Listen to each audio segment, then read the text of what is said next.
اللہ تبارک و تعالی نے کفار کے ایک شبہ کا جواب دیا جو پیارے پیغمبر علیہ الصلوۃ والسلام کی رسالت سے متعلق تھا کہ یہ اللہ کے رسول ہیں اور لوگوں کو توحید کی دعوت دیتے ہیں، شرک سے بچانے کا دعویٰ کرتے ہیں، لیکن خود یہ ان پہاڑیوں کے اوپر سعی کرنے کو، چکر لگانے کو عبادت سمجھتے ہیں جن پہاڑیوں کے اوپر بت رکھے گئے تھے۔ تو اللہ تبارک و تعالیٰ نے اس بات کا جواب دیا کہ صفا اور مروہ یہ تو اللہ تعالیٰ کی نشانیوں میں سے نشانیاں ہیں، اور یہ جو سعی کی جاتی ہے یہ اللہ تعالیٰ کو راضی کرنے کے لیے کی جاتی ہے، بتوں کی خوشنودی کے لیے نہیں کی جاتی۔ فمن حج البیت او اعتمر فلا جناح علیہ ان یطوف بہما، پس جو حج کرے بیت اللہ کا یا عمرہ کرے تو اس کے اوپر کوئی حرج نہیں ہے، کوئی گناہ نہیں ہے، ان یطوف بہما، کہ وہ ان دونوں پہاڑیوں کا طواف کرے۔ حضرت عبداللہ ابن مسعود رضی اللہ تعالیٰ عنہ فرمایا کرتے تھے کہ یہ جو صفا اور مروہ ہے، اس پہاڑی کے اوپر حضرت موسیٰ علیہ السلام آ کر طواف کیا کرتے تھے اور اللہ تعالیٰ سے التجائیں کرتے تھے اور دعائیں کرتے تھے، اور وہ دعا کرتے تھے لبیک اللہم لبیک، اور جب حضرت موسیٰ علیہ السلام صفا اور مروہ کے اوپر دوڑتے اور کہتے لبیک اللہم لبیک، تو اللہ تعالیٰ کی طرف سے انہیں جواب ملتا تھا لبیک عبدی، اے میرے بندے میں حاضر ہوں، میں متوجہ ہوں۔ تو یہ پہاڑیاں جو ہیں ان پر تو بڑی مدت سے طواف ہو رہا ہے، اب دو بت اس کے اوپر رکھ دیے گئے ہیں تو اس کا یہ مطلب نہیں ہے کہ اس کی تعظیم ختم ہو گئی ہے۔ اس کا طریقہ یہ ہے کہ ان بتوں کو وہاں سے ہٹا دیا جائے، ان پہاڑیوں کو پاک کر دیا جائے شرک سے، اور اللہ تعالیٰ کی رضا کے لیے وہاں پر سعی کی جائے۔ وَمَن تَطَوَّعَ خَيْرًا، اور جو دل کی خوشی سے، تطوع دل کی خوشی سے کرتا ہے، خیرن نیکی کا کام نیکی کرتا ہے، فإن اللہ، پس بے شک اللہ تعالیٰ، شاکر قدردان ہے، علیم اللہ تعالیٰ جاننے والے۔ پھر اللہ تعالیٰ نے فرمایا کہ دیکھو تم اعتراض کرتے ہو پیارے پیغمبر علیہ الصلوۃ والسلام کے اوپر، صحابہ کرام کے اوپر، اپنی تمہاری حالت کیا ہے؟ ان الذین یکتمون ما انزلنا من البینات، بے شک وہ لوگ یکتمون جو چھپاتے ہیں، ما انزلنا جو ہم نے اتارا ہے، من البینات دلائل میں سے، والہدا اور ہدایت میں سے، من بعد اس کے کہ ما بیناہ للناس جو ہم نے بیان کر دیا، للناس لوگوں کے لیے، فی الکتاب کتابوں کے اندر، تورات انجیل قرآن کے اندر ہم نے بیان کر دیا۔ ایسے لوگوں کے اس حرکت کا نتیجہ یہ ہے، ثمرہ یہ ہے، اولئک یہی وہ لوگ ہیں، یلعنہم اللہ اللہ تعالیٰ ان کے اوپر لعنت کرتا ہے، ویلعنہم اور ان کے اوپر لعنت کرتے ہیں، اللاعنون لعنت کرنے والے بھی ان کے اوپر لعنت کرتے ہیں۔ تو دین کی بات کو چھپانا، کل ذکر کیا تھا حضرت ابو ہریرہ رضی اللہ تعالیٰ عنہ سے متعلق کہ حدیثیں سنایا کرتے تھے اور پھر یہ والی آیت پڑھتے تھے اور کہتے تھے کہ اگر یہ آیت نہ ہوتی، اللہ کا یہ حکم نہ ہوتا تو میں آپ صلی اللہ علیہ وسلم کی حدیثیں کم سے کم بیان کرتا، لیکن اللہ تعالیٰ نے بات چھپانے والے کو، ما انزلنا چھپانے والوں کے اوپر سخت جو ہے وہ وعید دی ہے کہ وہ کیا ہے، ملعون ہیں، ان کے اوپر اللہ کی لعنت اور ان کے اوپر لعنت کرنے والوں کی لعنت۔ اس سے ایک بات یہ بھی پتہ چلتی ہے کہ حضرت ابو ہریرہ رضی اللہ تعالیٰ عنہ بیان کیا کر رہے ہیں، حدیث بیان کر رہے ہیں، اور آیت دلیل کے طور پر کون سی پڑھ رہے ہیں کہ جو ان الذین یکتمون ما انزلنا جو چھپاتے ہیں جو ہم نے اتارا ہے۔ تو حدیث اس سے پتہ چلتا ہے کہ حدیثیں جو ہیں یہ بھی اللہ تعالیٰ کی طرف سے اتاری گئی ہیں، ما انزلنا کے اندر حدیثیں بھی شامل ہیں، تو حدیث بھی وہی ہوتی ہے لیکن اس کی تلاوت نہیں ہوتی، اور قرآن جو ہے یہ وہی مطلوع ہے، وہ وہی غیر مطلوع ہے۔ تو قرآن کی آیات کو چھپانا، حدیثوں کو چھپانا اپنے ذاتی مفاد کے لیے، اپنے فائدے کے لیے، ایسے لوگوں کے اوپر اللہ تعالیٰ کی لعنت ہے۔ حضرت عمر رضی اللہ تعالیٰ عنہ فرمایا کرتے تھے ان بنی اسرائیل قد مغوا، بنی اسرائیل تو گزر گئے، وہ تو جو تھے وہ تھے، اب قرآن کے اندر جہاں پر اس طرح کی باتیں آتی ہیں وہاں پر یہ آج کل کے دور کے جو مسلمان ہیں وہ بھی مخاطب ہیں، یعنی کہ ایسے مولوی، ایسے علماء، ایسے رہبر، ایسے پیشوا جو اللہ تعالیٰ کی آیات کو کیا کرتے ہیں، چھپاتے ہیں ذاتی مفاد کے لیے، یہی وہ لوگ مراد ہیں۔ یہودیوں کی تو عادت تھی. حضرت عبداللہ بن سلام رضی اللہ تعالیٰ عنہ کے بارے میں آتا ہے نا کہ جب ایک دفعہ یہودیوں کے کسی بندے سے بدکاری سرزد ہوئی اور وہ آئے فیصلہ عدالت آپ صلی اللہ علیہ وسلم کی عدالت میں فیصلہ کروانے کے لیے، آپ نے فرمایا کہ تمہاری کتاب میں جو فیصلہ ہوگا، جو حکم ہوگا بدکاری کرنے والے کا، ہم وہی فیصلہ کریں گے. تو وہ کتاب لے کر آئے، تورات کے صحیفہ لے کے آئے. تو انہوں نے وہ جہاں پر حکم تھا رجم کرنے کا، پتھر مار مار کے سنسار کرنے کا زانی کو، اس بندے نے کیا کیا، اس کے اوپر ہاتھ رکھ لیا. وہ جو یہودی مولوی تھا اس نے ہاتھ رکھ لیا. حضرت عبداللہ بن سلام رضی اللہ تعالیٰ نے فرمایا کہ ہاتھ اٹھاؤ نیچے، اصل بات تم چھپا رہے ہو. وہ تورات کے عالم تھے، حافظ تھے، تو انہوں نے کہا کہ ہاتھ ہٹاؤ. تو ہاتھ ہٹایا تو انہوں نے فرمایا کہ یہ مسئلہ لکھا ہوا ہے کہ جو بدکاری کرے گا، یہودیوں کے نزدیک بھی حکم یہ ہے کہ اس کو کیا کر دیا جائے، پتھر مار مار کر سنسار کر دیا جائے. تو یہ حرکتیں کرتے ہیں ہمارے آج کل کے مولوی بھی کرتے ہیں اس طرح کی حرکتیں، دین کے مسائل کو، قرآن کی آیات کو چھپا کر اپنا مفاد حاصل کرنا اور اپنی روزی روٹی بنائے رکھنا. تو ایسے لوگوں کے اوپر فرمایا کہ اولئک یلعنہم اللہ ویلعنہم اللاعنون. ہمارے استاد کہا کرتے تھے کہ دعا کرو کہ دین پڑھانے والا استاد اللہ تعالیٰ اچھا دے دے، جو دین کو کھول کر بیان کرنے والا ہو. ورنہ اگر کوئی اس طرح کا آدمی تمہیں دین کا پیشوا بن کر، دین کا استاد بن کر مل جائے، جو مسائل کو چھپانے والا، اس کے اندر تلبیس کرنے والا ہو، تو یاد رکھنا کہ سانپ کا جو ڈسا ہوتا ہے وہ تو جاتا ہے جنت میں، اور جو مولوی کا ڈسا ہوتا ہے نا وہ جہنم میں جاتا ہے. یعنی کہ سانپ ڈسے گا تو بندہ کیا ہو جائے گا، مر جائے گا. اور سانپ کے ڈسے کے بارے میں اچانک موت ہے تو ایسا بندہ تو جنت میں جائے گا.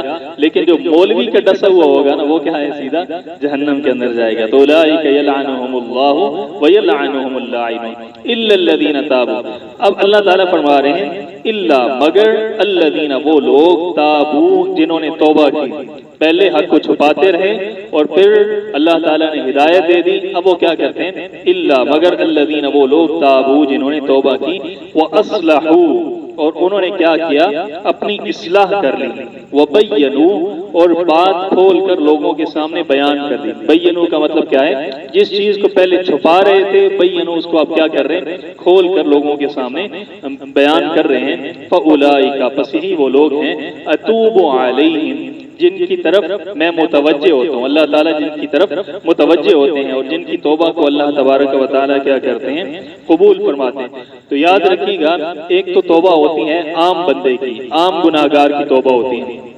آگے آئے کا ذکر وہاں پر آتا ہے الا الذین تابوا من بعد ذلک واصلحوا. جو اس کے بعد توبہ کر لیتا ہے اور اپنی اصلاح کر لیتا ہے تو اللہ تعالیٰ اس کو معاف کر دیتے ہیں. عام بندے کی توبہ کے اندر شرط یہ ہے کہ وہ گناہ سے باز آ جائے، اپنی اصلاح کر لے تو وہ کیا ہو جاتا ہے، اس کی توبہ پوری ہو جاتی ہے. لیکن مولوی، واعظ، خطیب، اس کی توبہ تب تک قبول نہیں ہوتی جب تک وہ توبہ کرے، پھر اصلاح کرے، اپنے اندر بہتری لے کر آئے، اور تیسرے نمبر پر جو مسئلہ چھپا رہا تھا اس مسئلے کو کیا کرے، لوگوں کے سامنے بیان کرے. ایسا نہیں ہے کہ زندگی بھر غلط مسائل بیان کرتا رہا، لوگوں کو گمراہ کرتا رہا، حق کو چھپاتا رہا اور پھر کہتا ہے کہ میں نے توبہ کر لی ہے اور پھر ایک گوشے کے اندر بیٹھ جاتا ہے. تو ایسا نہیں ہے، بلکہ اس کو لوگوں کے سامنے آ کر بتانا چاہیے کہ یہ مسئلہ جو میں نے بیان کیا ہے پہلے غلط بیان کیا ہے، اب میں نے توبہ کر لی ہے، اب میں لوگوں کے سامنے کھول کر بیان کرتا ہوں کہ حقیقت کیا ہے اور میں کیا کرتا رہا. الا الذین تابوا واصلحوا وبینوا فاولئک اتوب علیہم. اسی طرح جو منافق ہوتا ہے اس کی توبہ کی بھی الگ شرائط ہوتے ہیں. وہاں پر آگے آئے گا نا الا الذین تابوا واصلحوا واعتصموا باللہ واخلصوا دینہم للہ. یعنی کہ وہ توبہ بھی کرتا ہے، اپنی اصلاح بھی کرتا ہے، واعتصموا باللہ اور اللہ تعالیٰ کے ساتھ اپنے تعلق کو مضبوط بناتا ہے. واخلصوا دینہم کیونکہ منافقت ہوتی ہے نا پہلے اس کے اندر، واخلصوا دینہم اپنے دین کو خالص کر لیتا ہے، منافقت سے پاک کر لیتا ہے، تب اس کی توبہ کو قبول کیا جاتا ہے. فاولئک اتوب علیہم وانا اور میں التواب بہت توبہ قبول کرنے والا، بار بار توبہ قبول. گویا کہ اللہ تعالیٰ بتانا چاہتے ہیں کہ اگر توبہ کر لیں گے، اصلاح کر لیں گے، اپنی غلطی کو لوگوں کے سامنے بیان کر دیں گے، وَأَنَا اور میری عادت تو یہ ہے کہ التواب میں تو توبہ کو بہت زیادہ قبول کرنے والا ہوں، الرحیم رحم کرنے والا ہوں. ان الذین کفروا، بے شک وہ لوگ، الذین وہ لوگ، کفروا جنہوں نے کفر کیا، وماتوا اور وہ مر گئے، وہم کفار اور وہ کفر کی حالت کے اندر تھے، کفر کرنے والے تھے، اولئک یہی وہ لوگ ہیں، علیہم جن کے اوپر لعنت اللہ، اللہ تعالیٰ کی جن کے اوپر لعنت ہے، والملائکۃ اور فرشتوں کی، والناس اجمعین اور سارے لوگوں کی، ایسے بندوں کے اوپر، ایسے انسانوں کے اوپر لعنت ہوتی ہے۔ لعنت کہتے ہیں اللہ تعالیٰ کی رحمت سے دور ہو جانا۔ دو چیزیں آپس سے میں جب جدا ہو جاتی ہیں، بالکل علیحدہ ہو جاتی ہیں، تو اس کو کیا کہا جاتا ہے؟ لعنت کہا جاتا ہے۔ آگے آئے گا مسائل کے اندر لعان کا مسئلہ آئے گا کہ اگر کوئی خامد اپنی بیوی کے اوپر تہمت لگاتا ہے اس کے کردار کے اوپر، تو پھر اس کے لیے کیا حکم ہے کہ وہ لعان کریں گے، لعنت کریں گے، 4 دفعہ لعنت کریں گے، 5 دفعہ لعنت کریں گے اپنے اوپر، تو پھر وہ جو ہے ان کی آپس کے اندر علیحدگی ہو جائے گی۔ تو لعنت کہتے ہیں کہ کسی کو اللہ تعالیٰ کی رحمت سے بالکل دور کر دینا۔ تو آپ صلی اللہ علیہ وسلم نے فرمایا کہ لیس المؤمن باللعان، بہت لعنتیں کرنے والا جو ہے وہ مومن نہیں ہوتا، بلکہ آپ صلی اللہ علیہ وسلم نے فرمایا کہ کسی کے اوپر لعنت کرنا ایسے ہے جیسے اس انسان کو قتل کر دینا ہے۔ تو قتل کرنا کتنا بڑا گناہ ہے؟ ہمارے ہاں تو زبان کے اوپر لعنت چڑھی ہوتی ہے، یہ اردو کے اندر اس کا ترجمہ کریں، ہمارے پنجابی کا پھٹکار، پھٹکار کا ترجمہ مطلب عربی میں لعنت ہے، تو ہماری پنجابی کے اندر کیا پھٹکار، ہم کہتے ہیں تمہارے اوپر پھٹکار ہو، تو وہ گویا کہ کیا ہے؟ لعنت ہی بھیج رہا ہے۔ تو آپ صلی اللہ علیہ وسلم نے فرمایا کہ عورتوں صدقہ کرو، صدقہ زیادہ کرو، استغفار کرو کثرت کے ساتھ۔ میں نے دیکھا ہے کہ تم عورتوں کی کثیر تعداد جو ہے وہ جہنم کے اندر جائے گی۔ تو ایک عورت بولی، کہنے لگی یا رسول اللہ عورتوں کے زیادہ جہنم میں جانے کی وجہ کیا ہے؟ تو آپ صلی اللہ علیہ وسلم نے فرمایا کہ عورتیں لعنت بہت زیادہ کرتی ہیں، بات بات پہ لعنت بھیج رہی ہوتی ہیں، اس وجہ سے زیادہ عورتیں جہنم میں جائیں گی، اور دوسرا اپنی خامد کی ناشکری کرتی ہیں، اس وجہ سے زیادہ جہنم کے اندر جائیں گی۔ آپ صلی اللہ علیہ وسلم جا رہے تھے قافلے کے اندر، ایک خاتون اونٹنی کے اوپر سوار تھی، وہ سامان اوپر رکھا ہوا تھا، تو وہ سامان اونٹنی سے گر گیا، تو اس خاتون نے اونٹنی کے اوپر لعنت کی۔ آپ صلی اللہ علیہ وسلم نے فرمایا کہ جس قافلے کے اندر لعنت کی گئی ہوئی چیز ہو، اس قافلے کے اندر اللہ کا نبی سفر نہیں کرتا۔ تم نے اونٹنی کے اوپر لعنت کی ہے تو میں اس قافلے میں سفر نہیں کروں گا۔ تو آ کر کہنے لگی یا رسول اللہ پھر مجھے کیا کرنا چاہیے؟ آپ صلی اللہ علیہ وسلم نے فرمایا کہ سارا سامان اس کا اتار لو اور اس اونٹنی کو جنگل کے اندر چھوڑ دو، یہ اب ہمارے قافلے کے اندر شامل نہیں ہوگی۔ اور کہتے ہیں کہ وہ اونٹنی جب بعد میں اس کو چھوڑا گیا، وہ گویا کہ اس کی جو لعنت تھی اس عورت کی، وہ اس اونٹنی کے اوپر پڑ گئی، وہ جنگل کے اندر بھاگتی رہتی، پاگلوں کی طرح۔ جانور جو تھے وہ بھی کیا ہو جاتے تھے؟ اس سے دور بھاگ جاتے، کوئی انسان اس کے قریب نہیں جاتا تھا، کوئی جانور بھی اس کے قریب نہیں جاتا تھا۔ تو لعنت جو ہے یہ بہت بڑا عمل ہے، انسان کو سوچ سمجھ کر یہ معاملہ کرنا چاہیے۔ ہماری زبانوں کے اوپر یہ لفظ بہت زیادہ، آپ صلی اللہ علیہ وسلم نے فرمایا کہ بندہ زبان سے لعنت کا لفظ نکالتا ہے، کسی کے اوپر لعنت کرتا ہے، لعنت آسمان کی طرف جاتی ہے، اللہ تعالیٰ آسمان کے دروازے بند کر دیتے ہیں، لعنت واپس آتی ہے، اور پھر لعنت کو زمین جگہ نہیں دیتی، پھر لعنت دائیں جاتی ہے، پھر لعنت بائیں جاتی ہے، ساری زمین کے اوپر لعنت گھومتی ہے، اور پھر وہ لعنت اس بندے کے اوپر جاتی ہے جس کے اوپر لعنت کی گئی ہے۔ آپ نے کسی کے اوپر لعنت بھیجی، اب لعنت پھر لوٹ کر اس کی طرف جاتی ہے، اگر وہ بندہ لعنت کا مستحق نہیں ہوتا تو پلٹ کر وہ جو لعنت کرنے والا ہوتا ہے اس کے اپنے اوپر لعنت آ کر پڑ جاتی ہے۔ تو یہ کوئی معمولی بات نہیں ہے۔ فرمایا کہ اولئک علیہم لعنت اللہ والملائکۃ والناس اجمعین، کسی بھی انسان کا نام لے کر اس کے اوپر لعنت کرنا، اس کی شدید مذمت کی گئی ہے۔ ہاں اس طرح کہا جا سکتا ہے، کسی کے بارے میں آپ کو یقین ہو کہ وہ آدمی کفر کے اوپر مرا ہے تو پھر تو آپ اس کے اوپر لعنت بھیج سکتے ہیں، لیکن ایک زندہ بندہ ہے اور آپ اس کے اوپر لعنت بھیج رہے ہیں، ہو سکتا ہے کہ وہ کیا ہو جائے؟ مسلمان ہو جائے، مومن ہو جائے بعد کے اندر، تو یہ چیز جو ہے وہ نقصان کا باعث۔ تو اس لیے انسان کو کیا کرنا چاہیے؟ شخص معین کے اوپر جو ہے وہ لعنت نہیں بھیجنی چاہیے، بلکہ کیا ہے، آپ اس طرح کہہ سکتے ہیں کہ کفار کے اوپر اللہ کی لعنت، ظالموں کے اوپر اللہ تعالیٰ کی لعنت، مشرکوں کے اوپر اللہ تعالیٰ کی لعنت، اس طرح تو کیا جا سکتا ہے، لیکن اس کے علاوہ کسی شخص معین کے اوپر لعنت کرنا یہ درست نہیں ہے۔ تو فرمایا کہ اگر کوئی آدمی توبہ کر کے اصلاح کر کے وہ آتا ہے تو انا التواب الرحیم، اللہ تعالیٰ کی ذات جو ہے وہ بڑی توبہ کو قبول کرنے والی۔ اسلام کے دامن کے اندر آپ جتنے بھی اعمال دیکھیں گے نا، خیر کے نیکی کے اعمال جتنے بھی ہیں، ان اعمال میں سے توبہ جیسا عمل کوئی بھی نہیں ہے۔ جتنے بھی نیک اعمال ہیں آپ دیکھیں گے کہ اس سے اللہ تعالیٰ گناہوں کو معاف کر دیں. نماز پڑھیں گناہ معاف ہو جائیں گے, آپ حج کرتے ہیں گناہ معاف ہو جاتے ہیں, جمعہ پڑھتے ہیں, وضو کرتے ہیں, گناہ معاف ہو جاتے ہیں. ایک توبہ واحد عمل ہے کہ جو گناہوں کو صرف معاف نہیں کرتا بلکہ گناہوں کو کیا کر دیتے ہیں, نیکیوں کے اندر تبدیل کر دیتے ہیں. یبدل اللہ سیئات حسنات من تاب وآمن وعمل عملا صالحا فاولئک یبدل اللہ سیئات حسنات.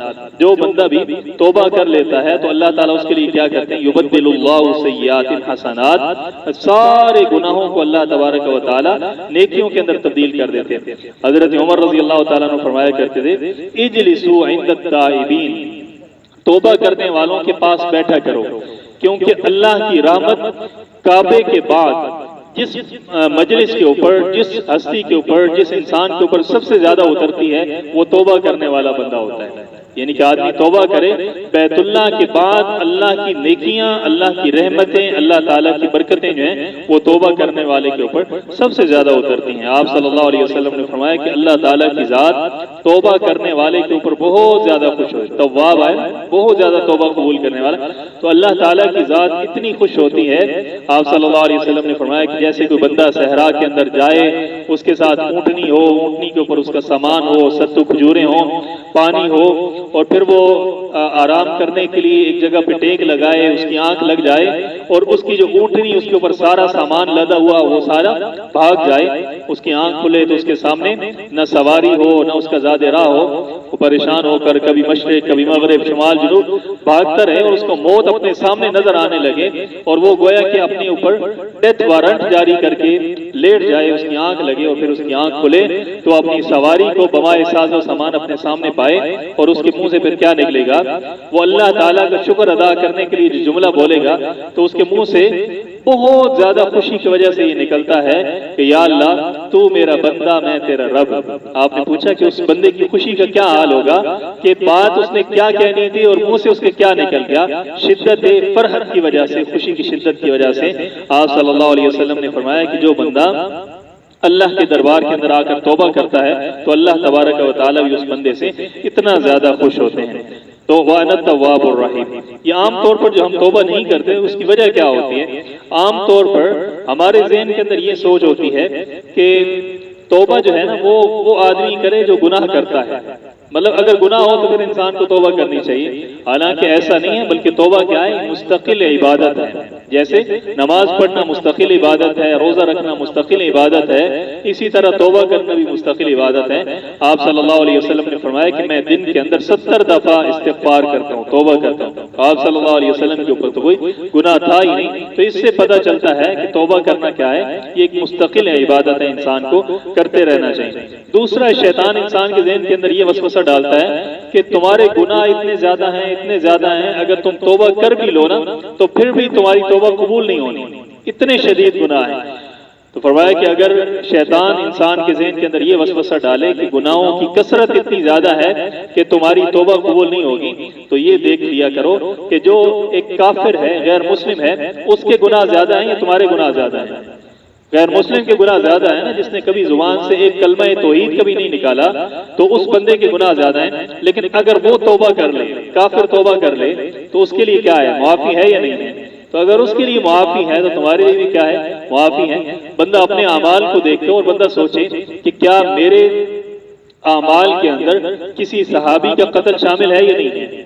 جتنا بھی کوئی گناہ گار ہو, صحابی کا قتل تو ہمارے نامہ اعمال کے اندر نہیں ہے, یا کسی نبی کا ارادہ قتل ہمارے اعمال کے اندر شامل ہے یا نہیں ہے, ہرگز نہیں ہے نا.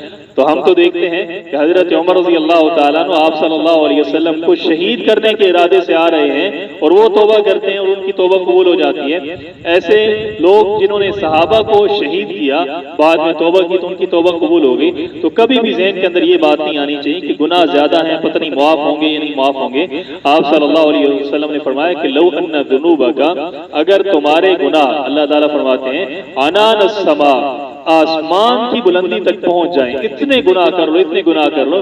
علماء نے لکھا ہے کہ اگر جو اعتقادی کافر ہوتا ہے, سارے اعتقادی کافر اپنے گناہ لے کر آئیں, وہ بھی زمین و آسمان کے درمیانی فاصلے کو نہیں بھر سکتے, اتنا زیادہ فاصلہ ہے. تو آپ صلی اللہ علیہ وسلم نے فرمایا کہ اللہ تعالیٰ فرماتا ہے کہ اگر زمین و آسمان کا درمیانی فاصلہ تمہارے گناہوں سے بڑھ جائے اور پھر تم آؤ اللہ کے سامنے آ کر استغفار کرو، اللہ تعالیٰ سارے گناہوں کو معاف کر دیں گے۔ تو یہ توبہ کا عمل اتنا بڑا عمل ہے۔ یا پھر شیطان یہ وسوسہ بھی انسان کے ذہن کے اندر ڈالتا ہے کہ ابھی میری کوئی توبہ کی عمر ہے، ابھی تو میں لڑکا ہوں، ابھی تو میں جوان ہوں، ابھی تو بڑی عمر پڑی ہے، بڑھاپے کے اندر جا کر توبہ کر لوں گا۔ تو یاد رکھیے جب بھی یہ وسوسہ آئے تو انسان کو یہ سوچنا چاہیے کہ کیا میرے پاس گارنٹی ہے کہ میں بوڑھا ہو کر مروں گا؟ ہمارے آمنے سامنے ہمارے آس پاس کتنے لوگ ایسے ہیں کہ جو جوانی کی حالت کے اندر ایکسیڈنٹ، قتل، اس طرح کے واقعات کے اندر مر جاتے ہیں۔ بلکہ آج کل تو آپ دیکھتے ہیں کہ جوانی کی حالت کے اندر ہارٹ اٹیک کی وجہ سے لوگ مر رہے ہیں۔ تو کسی بندے کے پاس یہ گارنٹی نہیں ہے کہ مجھے توبہ کی مہلت ملے گی، بڑھاپا ملے گا۔ تو اسی لیے یا پھر انسان کے ذہن کے اندر آتا ہے، شیطان وسوسہ ڈالتا ہے، اللہ تعالیٰ کی ذات بڑی معاف کرنے والی ہے، اللہ تعالیٰ غفور الرحیم ہے، میں گناہ کرتا رہوں اللہ تعالیٰ معاف کر دے گا۔ تو اس بل بوتے پر گناہ کرنا کہ اللہ تعالیٰ غفور الرحیم ہے، یہ بہت بڑی بے شرمی کی بات ہے، اور یہ ایک جو ہے نا وہ عقل میں آنے والی بات بھی نہیں ہے۔ اب دیکھیں ہم سب یہ یقین رکھتے ہیں کہ اللہ تعالیٰ کی ذات رزاق ہے، رزاق ہے ہی نہیں، اللہ تعالیٰ رزق دیتا ہے۔ کوئی آدمی یہ کہے کہ میں دکان نہیں کھولتا، اللہ تعالیٰ رزاق ہے، میں کام نہیں کرتا، میں کاروبار نہیں کرتا، میں نوکری نہیں کرتا، اللہ رزق دینے والا ہے۔ یہ کوئی بندہ کہے کہ اللہ تعالیٰ حفاظت کرنے والا ہے، میں دوائی نہیں لیتا، اللہ تعالیٰ خود ہی میری حفاظت کریں گے بیماری کا، ایسے تو کوئی نہیں کہتا۔ لیکن جب بات آتی ہے گناہوں کی تو بندہ کہتا ہے کہ توبہ کرنے کی ضرورت کیا ہے، اللہ تعالیٰ کیا ہے، غفار ہے۔ تو اللہ تعالیٰ فرماتے ہیں انی لغفار لمن تاب، میں اس کے لیے غفار ہوں جو توبہ کرنے والا ہے۔ تو فرمایا کہ وانا التواب الرحیم، ان الذین کفروا وماتوا وهم کفار اولئک علیہم لعنۃ اللہ والملائکۃ والناس اجمعین، ایسے بندے جو کفر کی حالت کے اندر مرتے ہیں ان کے اوپر اللہ کی بھی لعنت ہوتی ہے، والملائکۃ، فرشتوں کی بھی لعنت ہوتی ہے، والناس اجمعین، اور تمام لوگوں کی لعنت ہوتی ہے، خالدین فیہا، ہمیشہ ہمیشہ رہیں گی، فیہا، اس جہنم کے اندر، لا یخفف، نہیں تخفیف کی جائے گی، نہیں کمی کی جائے گی، عنہم، ان سے، العذاب، عذاب کی، ولا ہم، اور نہ ہی ینظرون، نہ وہ مہلت دیے جائیں گے۔ ایک ترجمہ اس کا یہ ہے کہ ینظرون، ان کو کوئی ڈھیل نہیں دی جائے گی، ان کو کوئی مہلت نہیں دی جائے گی، اور دوسرا مطلب یہ ہے ولا ہم ینظرون، ان کی طرف دیکھا ہی نہیں جائے گا، ان کی طرف اللہ تعالیٰ نگاہ بھی نہیں کریں گے، اپنی رحمت والی نگاہ بھی نہیں کریں گے۔ وَإِلَٰهُكُمْ، اور تمہارا الہ، تمہارا معبود، تمہارا مشکل کشا، تمہیں صحت دینے والا، تمہیں اولاد دینے والا، تمہارے لیے تمہاری بگڑی بنانے والا، الہ واحد، وہ اکیلا الہ ہے، وہ اکیلا معبود ہے۔ یہ جو الہ کا لفظ ہے اس کے اندر یہ ساری چیزیں آ جاتی ہیں، سب کچھ جاننے والا، سب کچھ کرنے والا، صحت دینے والا، شفا دینے والا، رزق دینے والا، اولاد دینے والا، یہ ساری چیزیں اس ایک لفظ کے اندر آ جاتی ہیں۔ وَإِلَٰهُكُمْ إِلَٰهٌ وَاحِدٌ۔ اب دیکھیں حضرت یونس علیہ السلام کا جو وظیفہ ہے وہ کون سا ہے؟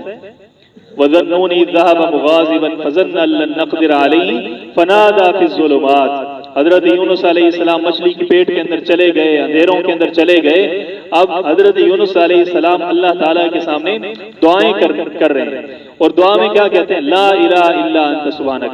یہ نہیں فرمایا کہ یا اللہ مجھے مچھلی کے پیٹ سے نکال دے، یا اللہ میں معافی مانگتا ہوں، ساری چیزیں ایک لفظ بولا، لا الہ الا انت، یا اللہ تیرے علاوہ کوئی معبود نہیں ہے۔ کیونکہ یہ جو الہ کا لفظ ہے اس کے اندر یہ ساری چیزیں آ جاتی ہیں، مشکلات کو حل کرنے والا، الہکم، تمہارا معبود، الہ واحد، وہ اکیلا الہ ہے، لا الہ الا ہو، نہیں ہے کوئی عبادت کے لائق الا ہو مگر وہی ہے۔ اچھا آپ دیکھیں الہکم الہ واحد کے اندر یہ ساری چیز آ گئی ہے کہ تمہارا الہ الہ واحد ہے، اکیلا الہ ہے، لیکن پھر آگے اللہ تعالیٰ نے لا الہ الا ہو فرمایا، یعنی کہ جو لا کی تلوار ہے وہ اللہ تعالیٰ نے پھر چلائی کہ کسی قسم کا کوئی امکان باقی نہ رہے، کسی قسم کا کوئی شرک کا شائبہ تک نہ رہے، شرک کا امکان تک نہ رہے۔ لا الہ الا ہو والرحمن الرحیم، رحمان ہے اور رحیم رحم کرنے والا ہے۔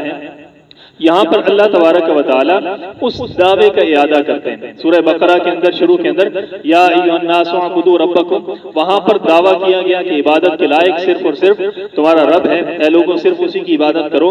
اور یہاں پر پھر اللہ تعالیٰ نے فرمایا کہ الہکم الہ واحد، اس کو کہتے ہیں اعادہ دعویٰ، یعنی کہ پہلے جو دعویٰ فرمایا تھا اس دعوے کو یہاں پر پھر اس کا اعادہ کر دیا۔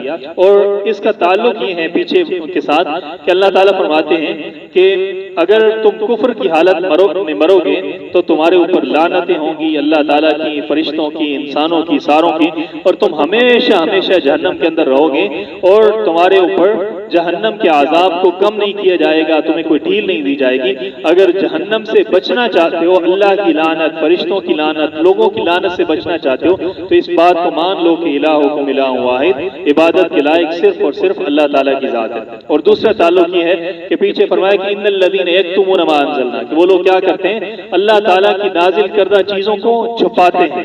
تو اللہ تعالیٰ یہاں پر فرما رہے ہیں کہ مسائل بہت سارے ہیں، کتابیں مسائل سے بھری پڑی ہیں، لیکن ایک یہ مسئلہ ایسا ہے کہ اس کو کبھی چھپانے کا نہ سوچنا۔ الہکم الہ واحد، یہ جو توحید والی بات ہے، لا الہ الا اللہ والی بات ہے، اس کو کبھی بھی نہ چھپانا۔ اور آج کل آپ دیکھتے ہیں کہ ہر چیز، ہر مسئلہ بیان کیا جاتا ہے، حتیٰ کہ استنجے کے مسائل بھی بیان کیے جاتے ہیں کہ سردیوں میں کیسے کرنا ہے، گرمیوں میں کیسے کرنا ہے۔ ایک مسئلہ جو بیان نہیں کیا جاتا وہ یہی مسئلہ بیان نہیں کیا جاتا، لا الہ الا ہو، کہ اللہ کے علاوہ کوئی عبادت کے لائق نہیں ہے۔ اسی لیے ہم دیکھتے ہیں کہ کیا ہے، شرک بھی عام ہو رہا ہے۔ اللہ تعالیٰ سے دعا ہے کہ اللہ تعالیٰ عمل کرنے کی توفیق نصیب فرمائے۔ الحمدللہ رب العالمین، والصلاۃ والسلام ربنا ظلمنا انفسنا وان لم تغفر لنا وترحمنا لنكن من الخاسرين نسألك العافية والعافية صلی اللہ تعالی علیہ وسلم۔